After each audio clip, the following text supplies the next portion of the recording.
Materi yang akan kita bicarakan hari ini adalah mengenai penyimpanan benih. Nah, kalau kita bicara benih itu disimpan, ya, kira-kira itu yang kalian bisa bayangkan atau gambarkan tentang penyimpanan benih apa sih? Bisa enggak? Coba kalian ungkapkan kata kunci penyimpanan benih ini menurut kalian apa sih?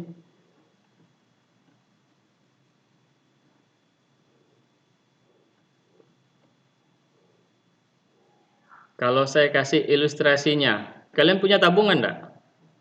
Pasti punya kan? Punya, Pak. Nah, punya tabungan.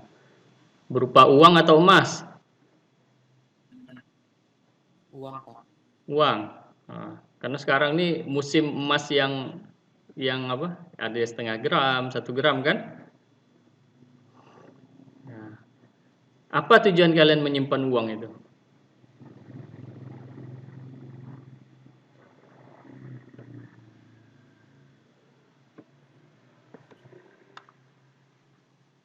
Untuk dapat digunakan pada saat dibutuhkan, Pak.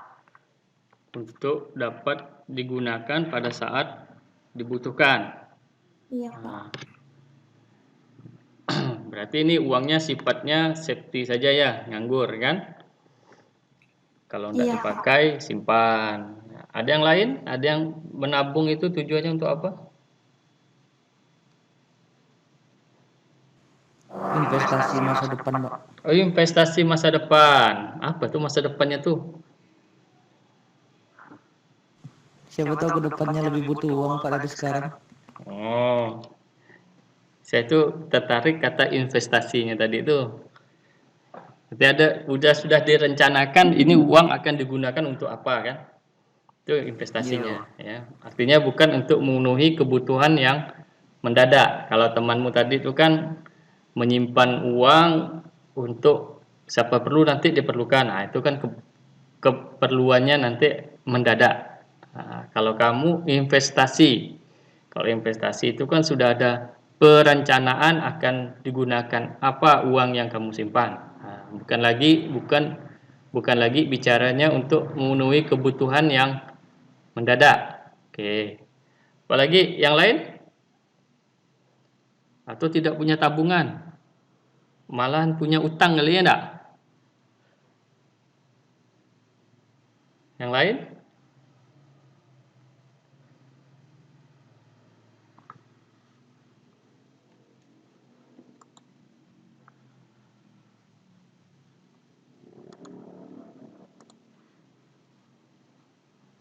Sukma, apa Sukma? Kamu Saya tadi Pak investasi. Oh, kamu investasi. Iya. Oh, nah ini saya baru lihat ini nih. Kemudian tadi yang jawab keperluan mendadak tadi siapa?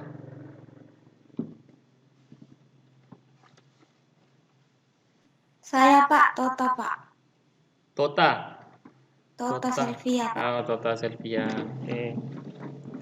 Kalau Ahmad Maulana, apa tujuan penyimpanan uang Ahmad? Mungkin untuk membeli barang yang diinginkan, Pak. Nah, itu bisa masuk. Artinya menabung itu misalnya inginnya membeli laptop, ini kan laptop gaming misalnya ya. Laptop gamingnya misalnya ROG itu kan 20 juta. Duitnya belum sampai ke situ. Kan tidak bisa dibelikan.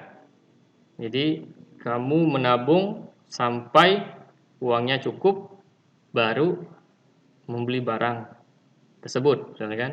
Nah, itu tujuan penyimpanan uang. Ya, betul itu. Ya. Jadi tadi bisa untuk keperluan mendadak, bisa untuk investasi. Investasi itu kegiatannya lebih ke usaha ya. Kemudian kalau yang satu lagi menabung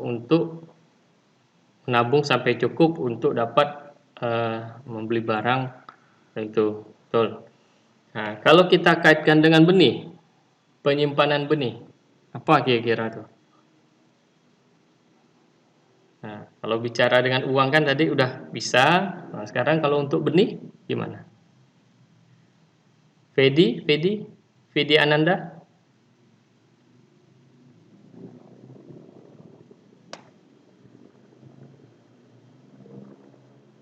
Fedi Ananda? Iya, Pak. Nah, gimana Fedi?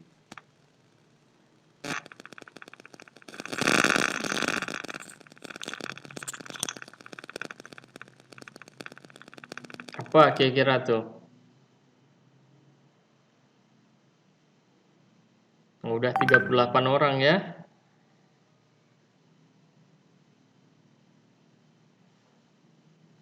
Feni Efriyanti.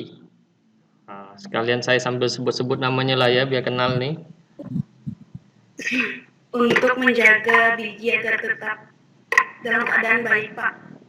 Dan untuk mencukupi kebutuhan Untuk menjaga biji ke benih. benih. Nah, jangan bicara biji lagi. Biji kan udah dijelaskan Pak Darussalam sepertinya ya. Biji atau benih kan. Benih dalam keadaan baik agar dapat apa tadi? Apa ini? Agar dapat mencukupi kebutuhan benih. Agar dapat mencukupi kebutuhan benih. Ya, bisa. Apalagi Fitri Dewi Pertiwi. Nah, I semua nih. Apa Fitri? Yang dapat kamu apa yang kamu gambarkan tentang penyimpanan benih?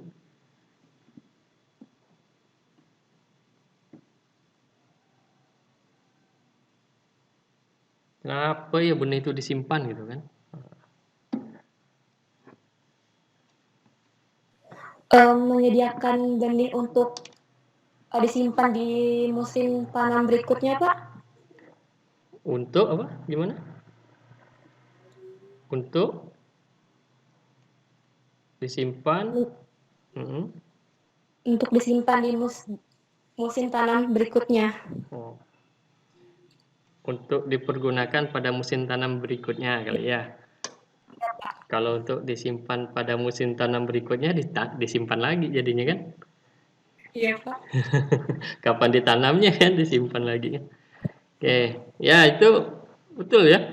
Jadi beberapa yang disampaikan oleh temanmu tadi udah tepat mengenai gambaran penyimpanan benih ya. Masih nampil ya slide saya ya? Masih, Pak. Iya, masih, Pak. Oke. Nah, ini grafik ini kalian pasti sudah sering melihatnya ya. Karena di awal-awal sebelumnya itu kalian sudah mendapatkan materi mengenai kualitas benih ya kan? Kualitasnya ya. Nah, ini sebenarnya menunjukkan ya kalau yang sumbu X-nya itu kan persentase dari vigor dan viabilitas benih. Artinya semakin tinggi persentasenya, artinya benihnya akan semakin bagus, ya kan? Nah, tapi seiring dengan waktu, ya, vigor dan viabilitas benih ini akan mengalami penurunan, ya, seiring dengan waktu. Nanti tergantung dengan kondisinya. Kalau kondisinya tidak terjaga, maka waktunya sebentar saja, ya. Dalam artian tidak begitu lama, vigor dan viabilitasnya itu sudah turun jauh, ya. Nah, ya. Sampailah nanti dia titiknya itu ya paling rendah dan tidak bisa tumbuh lagi, ya. Nah, walaupun dia berupa benih, ya. Nah, tapi ini kan merupakan miniatur dari makhluk hidup ya, miniatur dari tumbuhan itu sendiri ya. Nah, benih kan makhluk hidup ya, makhluk hidup. Jadi setiap ya kita balik lagi ya, setiap makhluk hidup itu pasti akan mengalami kematian ya. Tidak ada makhluk hidup yang umurnya awet, tidak ada ya. Hanya penampilan saja biasanya yang diperbaiki, casingnya aja, tapi dalamnya juga pasti akan mengalami penurunan ya. Tuh, ciri-ciri makhluk hidup apa sih yang umumnya yang bisa kita katakan bahwa dia hidup? Apa? Bertumbuh dan berkembang biak, Pak. Bertumbuh dan berkembang biak. Tumbuh dan berkembang, Pak. Tumbuh dan berkembang itu ciri-ciri makhluk hidup. Oh, kasihanlah yang jomblo nih, tidak berkembang biak nih. Tak hidup lah dia. Aduh, Pak. Jangan, Pak. Ya lah kan ciri-ciri hidup itu kalau sudah bisa berkembang biak. Ya kan? Iya juga sih, Pak. Apa ciri-ciri makhluk hidup itu? Yang umum saja. Memerlukan makanan dan minuman, Pak. Memerlukan makanan dan minuman. Iya. Ciri Bernapas. bernapas. Mampu beradaptasi. Ya, Mampu beradaptasi. Apa? Mampu Adaptasi. beradaptasi. Mampu beradaptasi. Perlu makan, minum, bernapas. Paling umum itu, paling mudah ciri-ciri makhluk hidup itu respirasi. Ya, ada proses respirasi. Ya, bernapas itu. Ya. Kalau tanaman itu fotosintesis pembentukannya, anabolisme. Kalau respirasi itu kan kataboliknya kan, pembongkarannya. Itulah kalau kita kaitkan dengan makanan tadi, kita respirasi untuk memecah cadangan energi yang ada di dalam badan kita kan. Itu respirasi itu kan, karbohidrat dipecah. Itu kan melalui proses respirasi itu. Ya. Kita bernapas, kemudian terjadi perombakan makanan, kita menghasilkan panas, kemudian melepaskan gas ya. Ya, kalau kita kehabisan cadang makanan di badan kita, itu tadi tuh timbul rasa lapar ya kan. Mungkin kalau dehidrasi, haus, kita tambah lagi energinya kan. Tapi prosesnya itu kan perombakannya di respirasi ya. Kalau hidup respirasi. Jadi kalau sudah mati, proses respirasinya sudah tidak ada lagi ya. Orang kalau sudah meninggal itu kan tidak bernapas lagi dia itu kan. Badannya mendingin, semuanya itu kan. Itu dia baliknya ke situ ya. Sama juga dengan benih ya. Benih ini kalau kita lihat, perhatikan kalau di dalam kantong plastik itu ya. Kalau kadar airnya tidak kita perbaiki dulu sebelum penyimpanan ya kan, terus ada pengembunan itu biasanya ya, ada panas di situ. Itu bisa kalian lihat di YouTube, itu banyak itu yang orang mencoba melihat apakah benih itu melepaskan panas atau tidak. Itu ada mereka melakukan serangkaian percobaan itu dengan termometer, benih itu disimpan, kasih termometer, melihat respirasinya dan melihat panas yang dilepaskan. Itu ada ya ini. Oke, kita balik ke grafik ini. Oke, jadi matinya itu apabila vigor dan viabilitasnya itu kita nyatakan sudah kalau untuk standar masing-masing benih ini kan kalian sudah paham ya.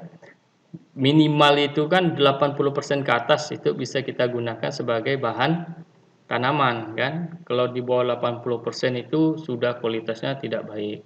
Ada sih perlakuan bisa meningkatkan, misalnya invigorasi itu dari 60% sampai lagi balik 80%. Ada, bisa dilakukan. Tetapi kalau sudah turun sampai ke bawah, apalagi sudah sampai 0, nah itu kita sebut benihnya sudah mati ya. Nah, kita kecambahkan, uji daya berkecambah, tak ada yang hidup, ya. Paling dia hanya bengkak saja, karena proses imbibisi tetap terjadi, tapi dia tidak bisa memunculkan plumula dan redikulanya. Ya, oke. Nah, ini grafik yang berikutnya. Nah, di mana letak apa itu? Daya simpan atau periode simpan yang mesti kita tetapkan. Nah, ya. Kalau dilihat dari sini, ya.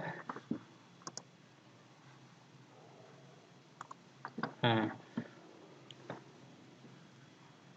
ini adalah lintasan viabilitas dan momen mutu benih menurut kaidah Steinbeyer-Sajat, ya. Nah, di dalam buku Sajat dan Ilyas itu, ya. Ini menunjukkan viabilitas benih, ya. Pointer saya nampak, ya? Nampak, Pak. Nah, viabilitas benih, ya, semakin tinggi artinya viabilitasnya semakin baik, ya. Nah, kemudian ini adalah waktu, ya. Sumbu Y-nya adalah waktu, ya. Nah, kalau grafik yang sebelumnya tadi itu kan sangat sederhana sekali, tapi itulah proses yang terjadi, ya. Yang bagian satu, ya, di sini adalah periode terbentuknya benih, ya, atau periode perkembangan benih. Benih mulai dari penyerbukan, ya, terjadi pembuahan, ya, kemudian terbentuklah buah, ya, kemudian ada biji di dalamnya. Nah, buah itu kan akan berkembang, bijinya juga akan berkembang. Nah, ini fasenya di sini, ya. Kemudian masuklah fase fisiologis, ya, di mana pada fase ini kan viabilitas itu kan pada titik maksimumnya, ya, titik maksimumnya. Kemudian masa morfologis, kemudian kita panen. Nah, startnya di sini, ya, kita panen, ya. Panen itu kan artinya buah sudah terlepas dari pohonnya, ya. Nah, buah itu sudah kita lepaskan dari pohonnya. Panen. Mulai dari kegiatan panen ini sudah bisa kita katakan sebagai awal dari periode simpan benih, ya. Ini sudah kita bisa katakan dari periode awal simpan benih, ya. Pada kondisi ini, ya, kita mengharapkan viabilitas benih itu dalam kondisi maksimum, ya, maksimum, maksimum, ya. Kemudian masuklah kita di fase 2, ya. Fase 2 di sini adalah fase kita apa itu? Fase dalam penyimpanan, ya, fase dalam penyimpanan. Kemudian ada fase ketiga, saya jelaskan dulu fase ketiganya, ya. Fase ketiga itu telah terjadi, ya. Nah, jika telah terjadi penurunan kemampuan benih untuk tumbuh, ya, baik vigornya, kondisi yang suboptimum, ya, ataupun viabilitasnya, ya, kemampuan benih tumbuh pada kondisi yang optimal. Nah, itu turun di sini. Ini sudah turun di sini, ya. Jika kita menanam pada fase viabilitas itu dalam kondisi yang sama pada saat panen, ya. Nah, tentu kita akan mendapatkan tanaman yang bagus, ya. Bibit tanaman yang bagus. Nah, untuk mendapatkan awal dan akhir ini dengan kondisi yang sama, ya. Nah, inilah kita perlukan penyimpanan dengan kondisi yang ideal, ya. kondisi yang ideal. Seberapa panjang periode simpannya? Ini yang kita kita mengharapkan ya semakin lama periode simpannya akan semakin baik, ya.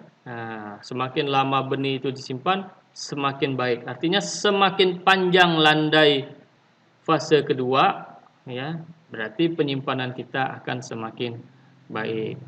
Jadi makanya tujuan penyimpanan adalah kita mempertahankan viabilitas maksimum, ya, di sini nih.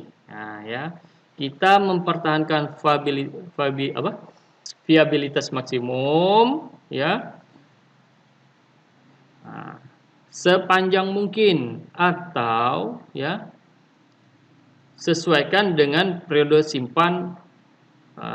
Tadi sesuaikan dengan kebutuhannya. Ini kebutuhan kita untuk menanam musim tanam berikutnya. Artinya kita menjaga dari kondisi kita mendapatkan benih pada saat panen sampai benih itu akan digunakan untuk penanaman.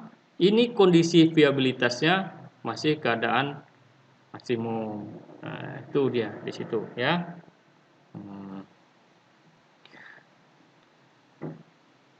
Sampai di sini ada yang ingin ditanyakan untuk grafik ini? Ini grafik ini akan kita ketemu lagi nanti pada materi-materi berikutnya, karena satu grafik ini banyak yang bisa kita bahas secara detail, ya. Tapi ini kita khususkan untuk periode simpan dulu. Ada yang ingin ditanyakan atau didiskusikan? Silakan.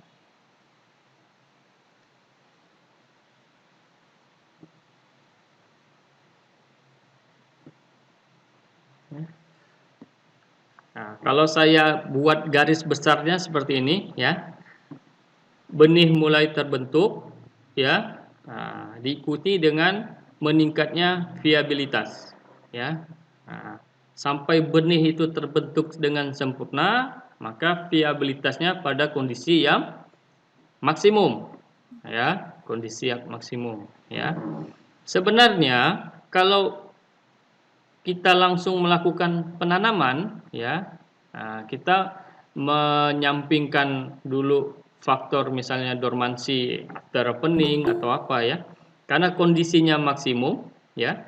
Kondisi ini kalau kita tanam tentu hasilnya akan baik.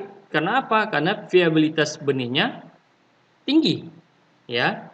Nah, tetapi kenyataannya di lapangan musim tanam itu kan berbeda dengan musim berbuahnya. Jadi mungkin di sini musim panas, ya, musim panas, sedangkan mulai menanam adalah awal musim hujan. Ada jeda waktu. Jeda waktu itulah benih yang sudah baik tadi itu kan harus disimpan sambil menunggu musim tanam, ya. Semakin panjang periode simpannya akan semakin baik. Artinya bisa ditanam tahun ini, bisa juga untuk tahun depan, atau bisa lagi untuk tahun berikutnya. Itu kan lebih baik. Artinya cadangan benih kita semakin banyak itu kan semakin aman, semakin bagus, ya. Sehingga nanti pada saat ditanam kondisinya itu sama dengan kondisi setelah panen atau kondisi di awal, walaupun waktunya sudah sekian tahun atau sekian bulan, tapi kondisinya masih tetap baik. Sampai kalau sudah, ya, tadi ingat benih tetap mengalami kematian, ya. Periode simpannya itu kita tidak bisa mempertahankan selama-lamanya, pasti suatu saat pasti akan turun, ya kan?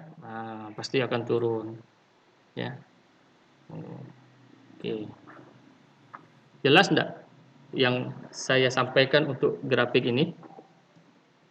Jelas, Pak. Jelas, Pak. Jelas, ya. Jelas, Pak.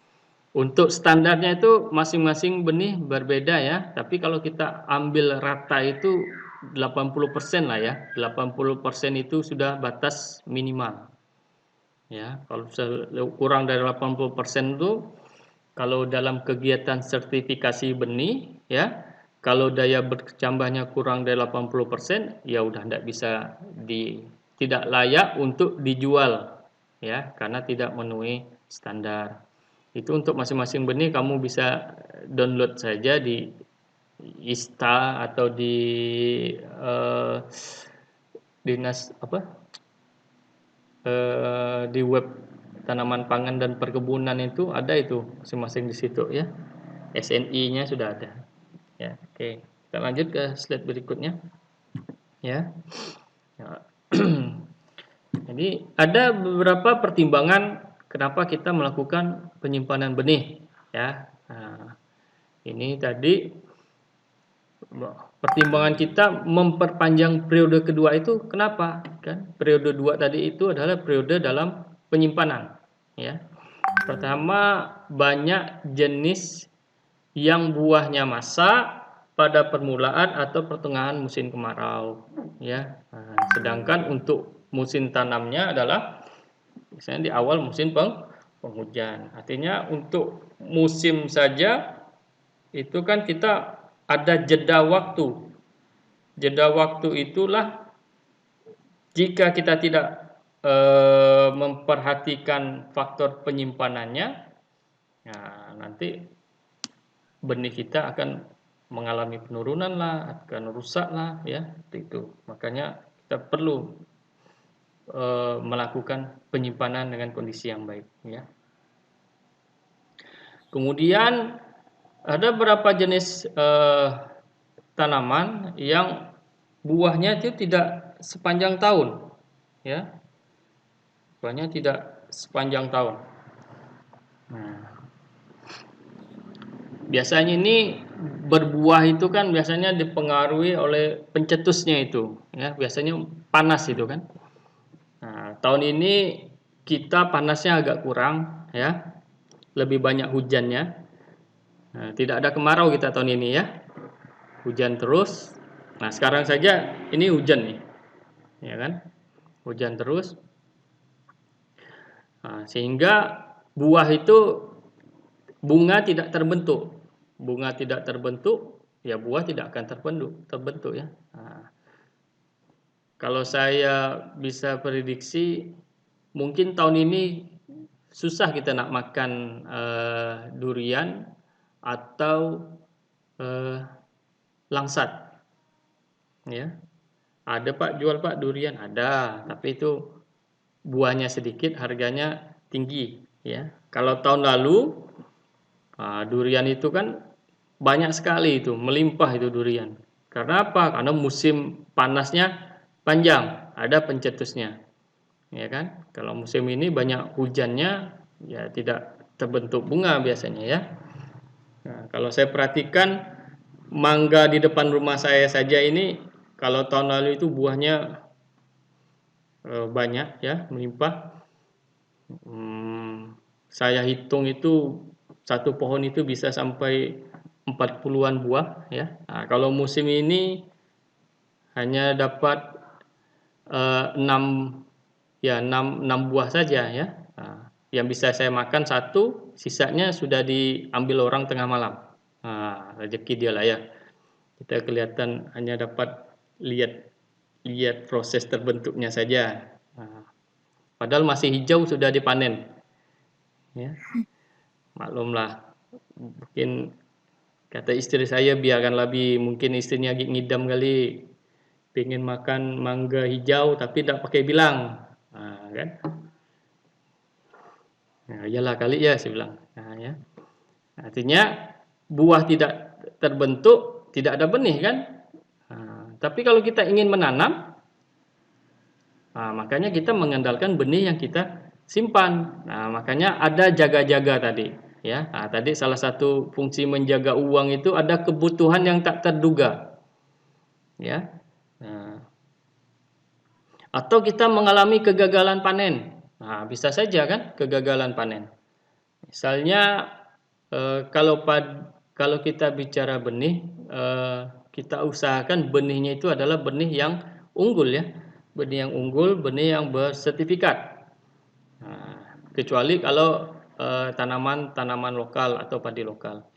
begitu kita nanam, kita mengharapkan hasil, ternyata kondisi lingkungan tidak mendukung. Nah, misalnya terjadi kekeringan yang panjang sekali, sehingga tanaman kita kekurangan air, mati. Atau terjadinya bencana alam, ya, sehingga lahan kita yang sudah siap panen atau yang baru tumbuh itu mati semua, ya kan? Nah, kalau kita tidak punya cadangan benih yang baik, ya pasti dampak buruknya kita tidak bisa menanam tanaman tersebut untuk musim tanam berikutnya. Nah, makanya penyimpanan benih ini menjadi salah satu pertimbangan, ya. Kemudian apalagi pertimbangan yang berikutnya, ya, masalah distribusi, ya, distribusi. Ya. Misalnya benih itu diproduksi di kalau padi itu di Anjungan, ya, padi di Anjungan, ya. Nah, dari Anjungan atau yang di Kakap juga ada, ya. Kemudian benih itu akan ditanam misalnya di Kapuas Hulu. Nah, itu kita bicara di satu pulau saja, ya. Kalian bayangkan berapa lama dia benih itu berada dalam perjalanan, ya. Itu kalau baru satu pulau, ya. Nah, apalagi kalau benih itu kita datangkan dari luar, ya, dari Pulau Jawa misalnya. Nah, ya, itu kan tidak bisa hari ini kita ingin menanam, hari ini juga benih itu datang. Tidak bisa seperti itu, ya. Kami pernah melakukan pendampingan di Batang Tarang itu, pendampingan petani padi, ya. Jadi sebelum masuk musim tanam itu benih-benihnya itu sudah kita pesan, ya, benih ceherang itu kan, udah di sama IR itu, ya, udah dipesan dulu jauh-jauh hari sebelumnya, ya, karena untuk datangnya benih ke Batang Tarang itu memerlukan waktu, ya, apalagi kalau transportasinya kayak kapal. Nah, udah berapa lama di jalan itu kan, belum lagi daratnya, ya, kalian bayangkan. Beda kalau kita beli barang melalui toko online itu kan, nah, itu bisa kita pantau nyaman, itu bisa lewat pesawat selesai ada urusan itu kan, 4 hari sampai. Tapi kalau benih-benih yang kayak padi itu ya tidak bisa lah, apalagi itu dalam kapasitas yang besar, tentu kita tidak bisa mengharapkan benih itu datang dalam waktu yang singkat, ya. Apalagi di drop lagi di Pontianak, nanti bawa lagi ke itu. Nah, makanya kalau kita mempunyai cadangan benih di sini atau penyimpanan benih di sini lebih baik, ya. Artinya apa? Kita dapat menghemat waktu dalam pengiriman. Atau pertimbangan berikutnya adalah produksinya kurang mencukupi untuk penanaman areal yang luas. Nah, produksinya kurang mencukupi. Nah, ini pernah terjadi juga. Ingin menanam ceherang, ya, tetapi yang datang bukan ceherang, ya. Karena apa? Karena sumber benihnya kurang. Kelompok benih, oke. Nah, ini saya hanya mengulas saja, ya. Jadi kalau kita bicara tentang penyimpanan, ya, ada benih yang kita dapat simpan dalam waktu yang lama, ya. Ada benih yang tidak bisa kita simpan dalam waktu yang lama, artinya sebentar. Nah, itu ada beberapa kelompok benihnya, ya. Secara umum saja, misalnya kita melihat dari viabilitasnya, kita bisa membedakan benih ada ortodok, ada rekalsitran, ya kan? Yang mana yang satu kalau kita turunkan kadar airnya sehingga dia tidak dapat berkecambah lagi. Nah, itu jenis-jenis benih rekalsitran itu, ya.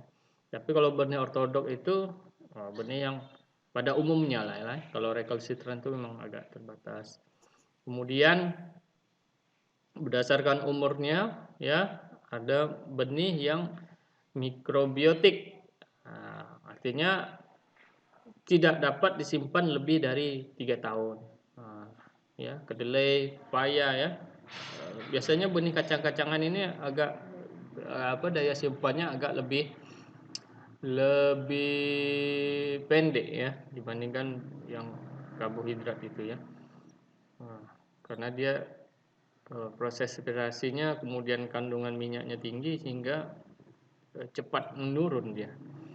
Ada yang mesobiotik ya, ini bisa penyimpanannya antara 3 sampai 15 tahun ya. Nah, ini kebanyakan komoditi ya. Padi ya, jagung. Nah, tapi ini pada kondisi yang ideal penyimpanannya. Ada yang makrobiotik. Makrobiotik itu lebih dari 15 tahun itu bisa ya. Nah, itu nanti kita lihatlah bagaimana teknologi dalam menyimpan benih ini. Wah, ini sudah macam-macam berkembangnya ya. Ada disimpan di dalam gunung ya. Disimpan dalam gunung, disimpan di dalam di kutub ya. Suhu dingin, dibor lagi bukitnya, dibuat di dalam itu, ada itu. Ya. Kayak film-film saja, tapi itu memang ada ya. Itu nanti bisa kalian lihat nanti. Ya. Nah, ini antar benih perbedaan ortodok dengan recalcitrant ini nanti kalian bisa baca sendiri ya. Ini mudah dipahami. Tidak begitu sulit ya. Nah. Kemudian dalam periode simpan ini kita bisa kelompokkan menjadi 3 saja ya. Nah, penyimpanan jangka pendek ya, tujuan kita menyimpan itu dalam jangka pendek. Nah, ya. Kalau tadi itu adalah benih yang dapat disimpan umur benihnya. Nah, kalau ini periode simpannya.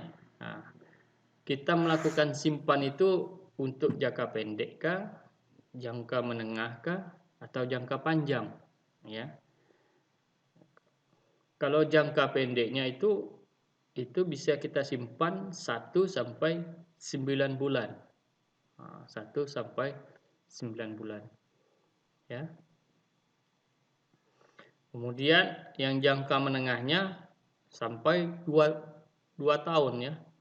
Antara 18 sampai 28 bulan itu ya. Sampai 2 tahun.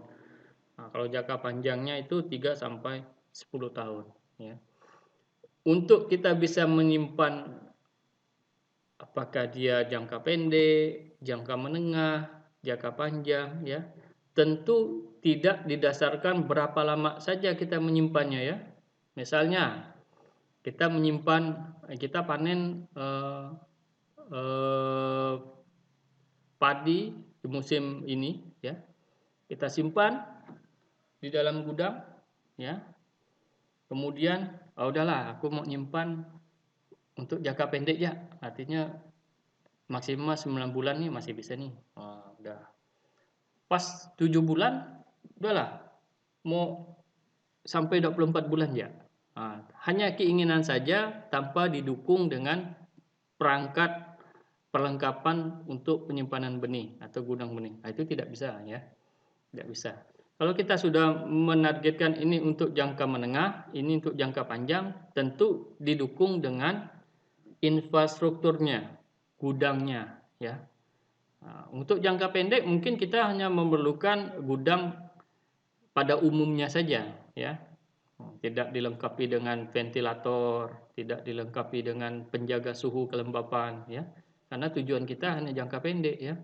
Ini 1 sampai 9 bulan nih benih kita simpan di sini masih oke lah nih dengan kondisi gudang seperti ini. Tapi kalau kita ingin ini jangka menengah atau jangka panjang, tidak bisa seperti itu lagi ya. Harus didukung lagi dengan seperangkat peralatan yang bisa menopang benih itu kondisinya tetap ideal selama dalam penyimpanan ya. Makanya nanti gudangnya akan berbeda ya. Perlengkapannya juga akan berbeda ya. Siapa di sini yang tinggalnya dekat PPKS? Ada enggak? PPKS berarti di Parindu. Ada tinggal dekat-dekat Parindu? Parindu mana Pak ya? Parindu Sanggau. Kebetulan saya di Kabupaten Parindunya nih Pak.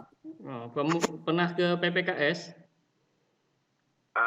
Ada sebutan lain selain PPKS nggak Pak? Apa ya sebutan PPKS ya? Dekat PTPN 13 itu, sebelah kanan. Kalau masuk menuju PTPN 13, kan? Nah, Iya betul Pak. nah, sebelah kanan ada PPKS tuh. PPKS itu salah satu gudang yang pernah saya lihat, kunjungi ya, waktu itu bawa mahasiswa praktikum itu udah semuanya pakai sensor itu gudangnya ya. Artinya Iya betul Pak. misalnya suhunya terlalu panas, nanti otomatis blowernya hidup itu, mengeluarkan angin panasnya. Nah, nanti kalau kondisinya itu ada lagi yang aktif alat-alatnya. Wah, itu udah canggih sekali ya tuh. Ya. Ada juga saya melihat gudang yang ada di Sambas itu, yaitu gudang biasa saja lah ya, lumbung itu kan. Nah, itu hanya lantainya, kemudian paling hanya modifikasinya pada lantai yang tidak lembab ya, kemudian dibuat tinggi biar sirkulasinya baik. Nah, itu kan semua itu kan tujuannya untuk memberikan kondisi yang baik sehingga benih kita itu bisa disimpan dalam waktu yang optimal atau waktu yang panjang ya. Nah, tapi kalau kita bagi ya periode dalam penyimpanan ini ada jangka pendek, jangka menengah dan jangka panjang ya. Tuh. Kemudian kondisi penyimpanan ya, kondisi penyimpanan. Jadi benih yang kita simpan itu harus kita kondisikan terlebih dahulu. Nah, ini kita kondisikan ya. Artinya ada perlakuan-perlakuan yang harus kita berikan di dalam penyimpanan. Nah, ya, baik itu periode sebelum simpan ataupun dalam proses penyimpanan. Nah, itu mesti kita ada treatment lah ya, atau pengkondisian ya. Tujuannya ya walaupun perlakuannya beda-beda, tapi intinya sama, yaitu pertama itu mengurangi metabolisme dan penuaan benih. Nah, ingat tadi benih merupakan makhluk hidup ya, karena dia makhluk hidup, dia ada proses metabolik ya, metabolismenya ya. Nah, misalnya dia tetap melakukan respirasi ya, atau perombakan energi, walaupun dalam kondisi masih dalam benih dia berlangsung lambat ya, walaupun berlambat ataupun kecil tetap ada juga energi yang diurai atau ada energi yang diambilnya, ada cadangan makanan yang diurai. Bagaimana sih kita mengurangi kegiatan metabolisme itu ya? Ini kalau metabolisme cepat kan dia respirasinya tinggi, cadangan makanannya sudah terpakai walaupun dia belum dikecambahkan. Nah, ini kondisi yang seperti inilah, begitu kita kecambahkan dia sudah kehilangan sumber energinya atau cadangan makannya sudah banyak terurai sehingga dia tidak memiliki energi yang lebih untuk melakukan proses pekecambahan. Nah, sehingga nanti kita lihat, wah ini tak bisa berkecambah nih. Oh ini kecambah tidak normal ini. Nah ini dia, ya kan? Kemudian menjauhkan dari serangan hama, ya, atau terinfeksi penyakit lah ya, hama. Nih, kalau kita lihat di sini hama yang umum lah ya, tikus ya. Sudah tikus ini bukan hanya benihnya rusak hilang tadi ya. Kemudian serangga. Nah, kalau serangga baru bisa dia merusak bagian benihnya. dan jamur ya. Nah, ini pada ilustrasi pada gambar 1 ini ya. Ini jenis serangga menyerang benih serta benih yang terserang hama dan jamur ya. Nah, itu Tribolium pada gambar A, kemudian pada gambar B, kemudian C itu tuh hasilnya tuh. Nah, hasil dia menggigit itu. Lihat benihnya rusak. Kemudian D itu benih yang terserang jamur. Nah, ya, di dalam kantong yang kondisinya tidak baik, kadar airnya tinggi, ya. Kemudian di situ sudah ada spora jamurnya, tumbuhlah jamurnya di situ karena kondisinya ideal, ya. Nah, maka benihnya akan rusak. Kalau kondisi benihnya sudah seperti ini, tentu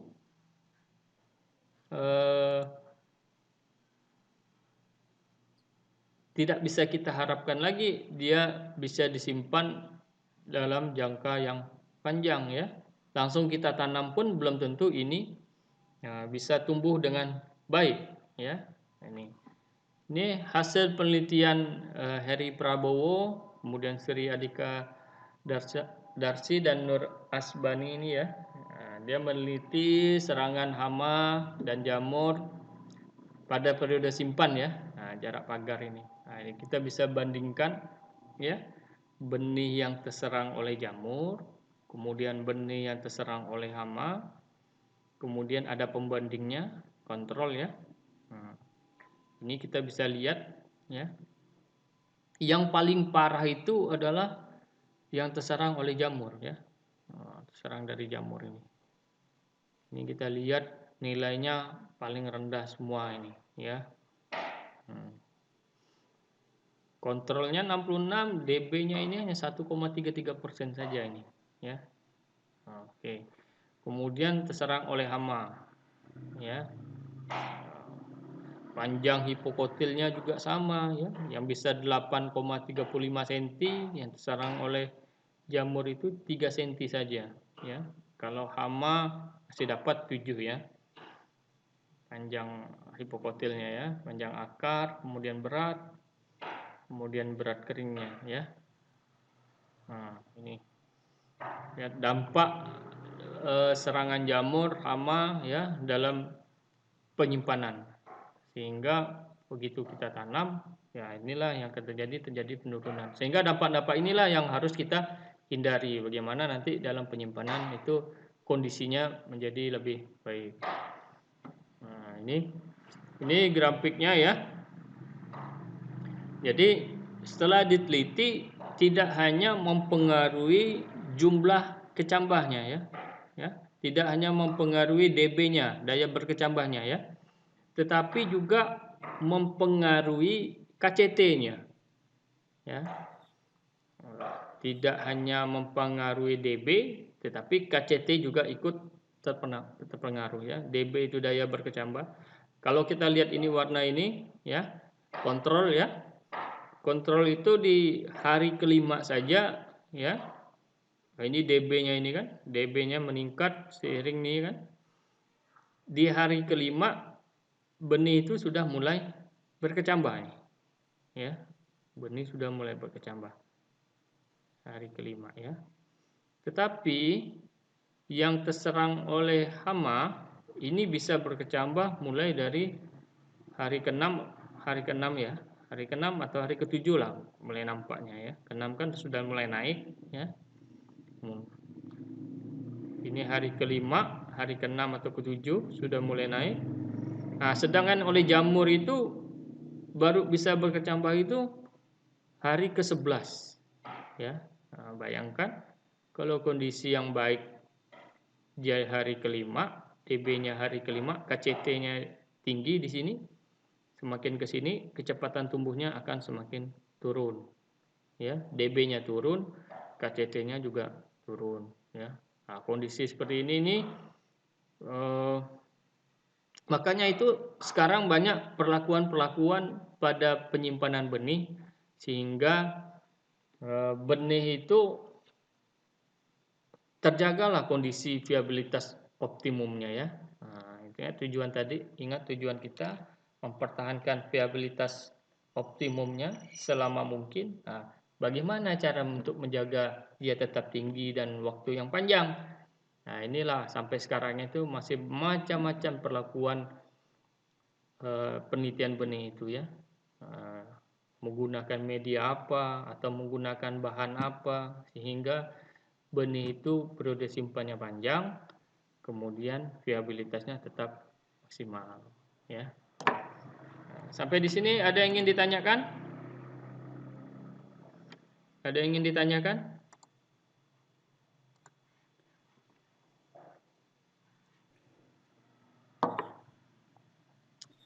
Kemudian faktor-faktor yang mempengaruhi viabilitas benih dalam penyimpanan. Viabilitas yang 80% atau yang maksimum tadi itu ya. Kondisi yang ideal tadi itu, untuk mempertahankannya kita harus mengetahui faktor-faktor apa saja yang mempengaruhi viabilitas tersebut ya. Viabilitas selama periode simpan tadi ya. Oke. Yang ini ada dua faktor yang kita menjadi tekankan ya. Kita tekankan ada faktor dalam dan faktor luar. Ya. Faktor dalam itu jenis dan sifat benih ya. Apakah dia termasuk benih ortodok atau rekalsitran ya kan? Kalau dia tadi masuknya benih rekalsitran kan tentu periode simpannya tidak bisa panjang ya kan. Nah, umur benihnya dia itu mampu disimpan berapa lama sih benihnya tadi ya, tadi ingat kedelai sama pepaya dia hanya paling maksimal mampu disimpan sampai kurang dari 3 tahun. Nah, artinya tidak bisa kita paksakan lebih dari 3 tahun atau periode simpan panjang tadi itu kan sampai 8 sampai 10 tahun ya tidak bisa dia ya, paling dia hanya periode simpannya paling sampai sedang saja kan sampai 18 sampai 24 bulan. Kemudian viabilitas awal benih. Viabilitas awal benih ini, kalau kita bicara viabilitas awal benih, ini sebenarnya terkait tidak bisa kita lepaskan dari teknik budidaya yang kita lakukan. Ya, ini tidak bisa terlepas dari situ. Ya. Jika kita melakukan teknik budidaya yang ideal, ya, kita memperhatikan airnya, kita memperhatikan aspek pemupukannya, kita memperhatikan aspek pengendalian HPT-nya ya, sehingga tanaman itu berbuah. Tentu benih yang dihasilkan pasti viabilitasnya akan tinggi ya. Karena apa? Karena faktor lingkungannya bagus ya. Kemudian kondisi pertumbuhannya bagus. Tentu dia akan menghasilkan buah dan biji yang bagus. Nah, secara logikanya bisa diterima seperti itu. Ya kan? Maka viabilitas awalnya akan tinggi. Nah, kita simpan dia tinggi, ya tentu dalam periode simpannya benihnya akan bertahan. Ya.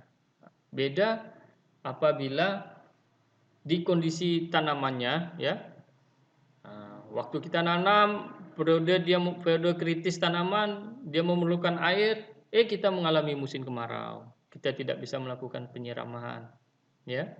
Maka hasil tanaman kita pertumbuhannya akan terhambat. Nah, ya.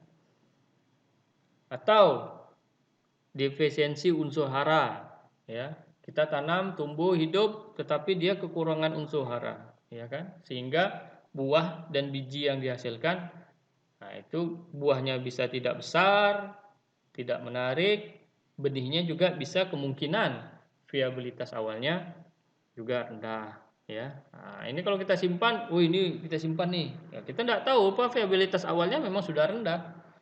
Ya, viabilitasnya hanya misalnya 80% saja di awal. Nah, di awalnya ada 80%. Kalau yang dengan teknik budidaya yang baik tadi viabilitas awalnya itu mungkin 98%. Nah, itu kan sudah ada gap 18% itu. Ya kan? Sudah ada gap 18%.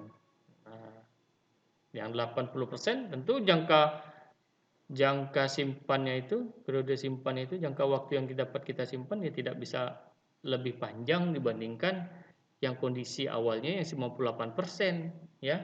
Nah, itu kondisi awal benih mempengaruhi. Kemudian kandungan air benih ya. Nah, ini kaitan dengan itunya lagi ya.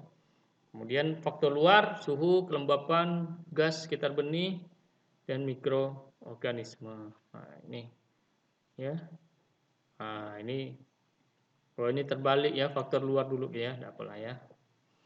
Faktor luar, nah, pertama tadi adalah kelembapan nisbi ya, kandungan uap air di dalam udara itu. Lembab ya, kelembapan.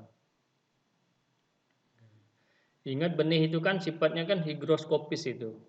Sifatnya higroskopis, dia itu cenderung menyeimbangkan kandungan airnya itu dengan kondisi lingkungan. Nah, sehingga kalau lingkungan sekitarnya itu kandungan airnya tinggi, ya, maka benih akan menyeimbangkan. Di luar banyak air, dia airnya sedikit, tentu air akan masuk ke dalam benih. Nah, itu dia.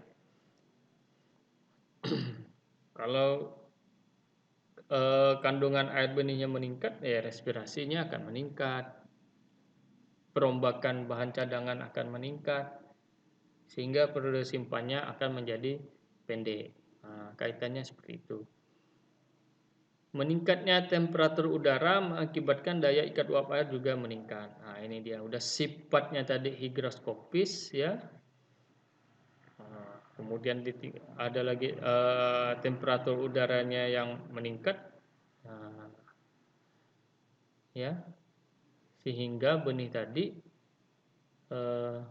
mengambil air yang ada di dalam udara di sekitarnya, ya. Temperatur ini secara umum semakin tinggi temperatur semakin cepat benih mengalami kemunduran, ya. Ini kalau yang belajar fisika itu di SMA-nya itu, ya, mudah-mudahan masih ingat setiap peningkatan 10 derajat itu kan reaksi kimia itu kan berlangsung 2 kali lipatnya, ya. Nah, itu dia. Jadi kalau artinya ya semakin tinggi temperaturnya, utama reaksi benih itu pertama akan cepat dulu kan. Kalau sudah tidak bisa menyeimbangkan dan suhunya semakin tinggi, ya benihnya akan mati kering ya. Tinggi sekali ya jadi popcorn lah ya kalau jagung tuh ya. Tinggi sekali ya sama kayak dimasak kan. Itu dia. Nah, seperti kayak kita nih kan.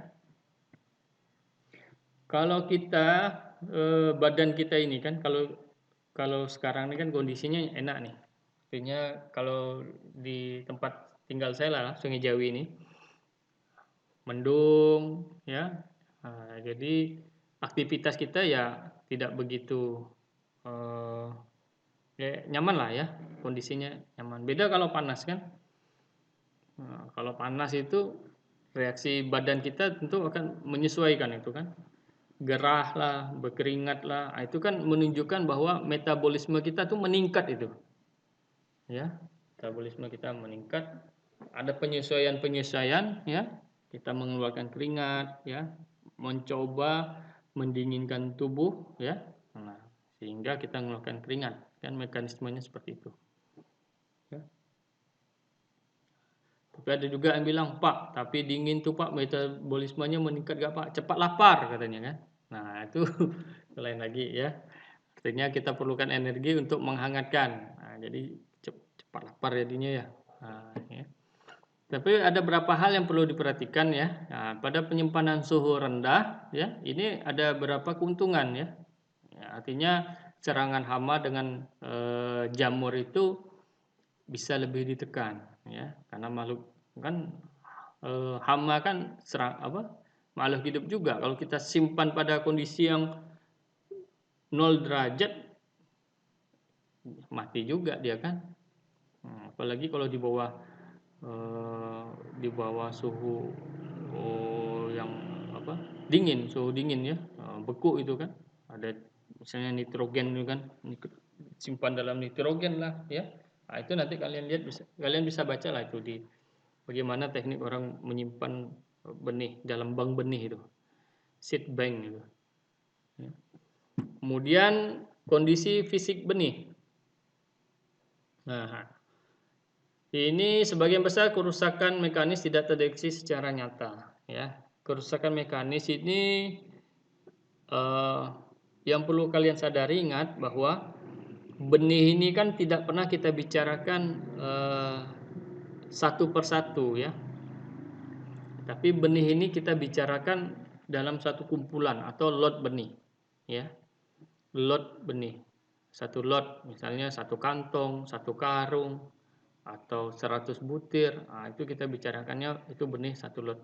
Jarang kita bicarakannya benih itu butir per butir, ya, satu persatu. Karena proses processingnya juga kita tidak melakukan satu persatu, ya kan? Misalnya dalam pemanenan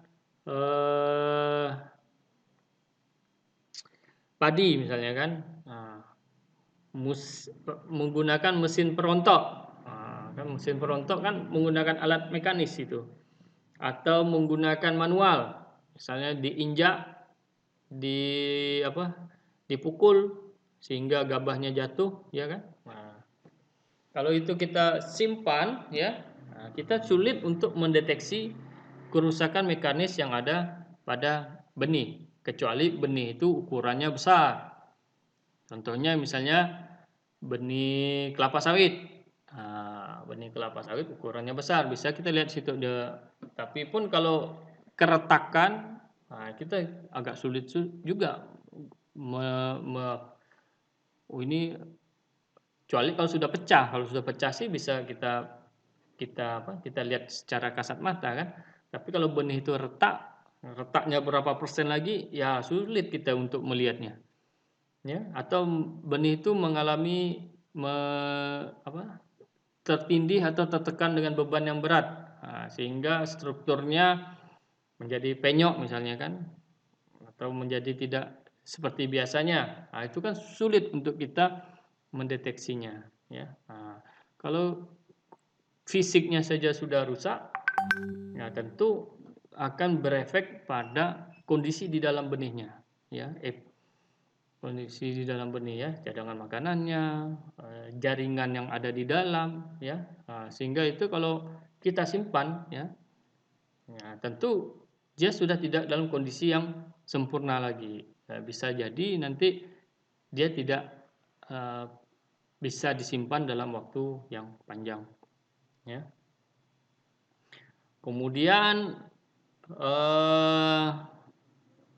jamur, ya, jamur. Jadi jamur ini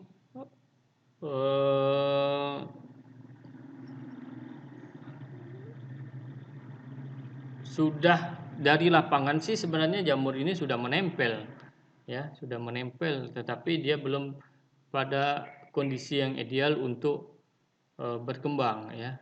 Spora-spora itu kan sudah ada di lapangan, tidak bisa kita hindari itu kan. Nah, sekarang bagaimana kita menciptakan kondisi yang tidak ideal bagi spora itu untuk berkembang atau untuk tumbuh. Nah, itulah maka kita perlu pengeringan, ya, sehingga kadar air benihnya menjadi rendah, ya. Kemudian kita perlu penjemuran, sehingga, ya, itu tujuannya adalah untuk memperpanjang masa simpan benihnya, ya. Nah, ini sama jamur dengan ini, ya. Ya, kalau ini yang paling bahaya nih mikotoksin ini kan. Jamur itu kan mengeluarkan seperti enzim lah, ya, untuk dia dapat merombak makanannya itu kan. Itu merupakan racun, ya, racun bagi apa? Bagi benihnya, ya. Nah, sehingga tadi kita bisa lihat tadi benih-benih yang rusak karena serangan jamur ini di semua parameter dia yang lebih parah dibandingkan dengan hama, ya. Nah, jadi jamur ini ya penyakit lah, ya, bisa kita katakan sebagai penyakit, ya.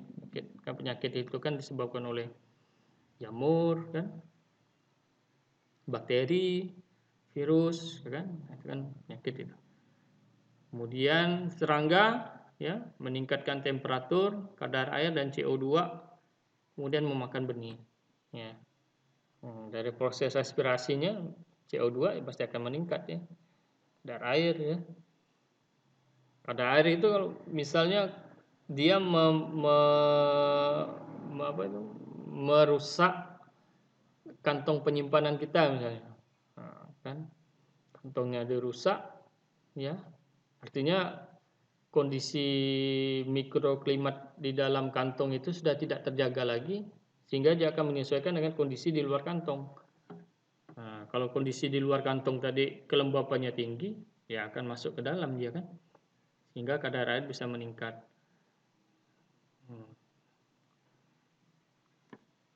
Kemudian yang memakan benih, kalau udah memakan benihnya, udah hilang dah benihnya itu kan, tikus itu kan, udah hilang dah itu, udah tidak bisa diapa-apakan lagi dah, ya, nah, seperti itu. Oke, itu materi yang saya siapkan. Silahkan kalau ada yang ingin ditanyakan, kita bisa berdiskusi di sini.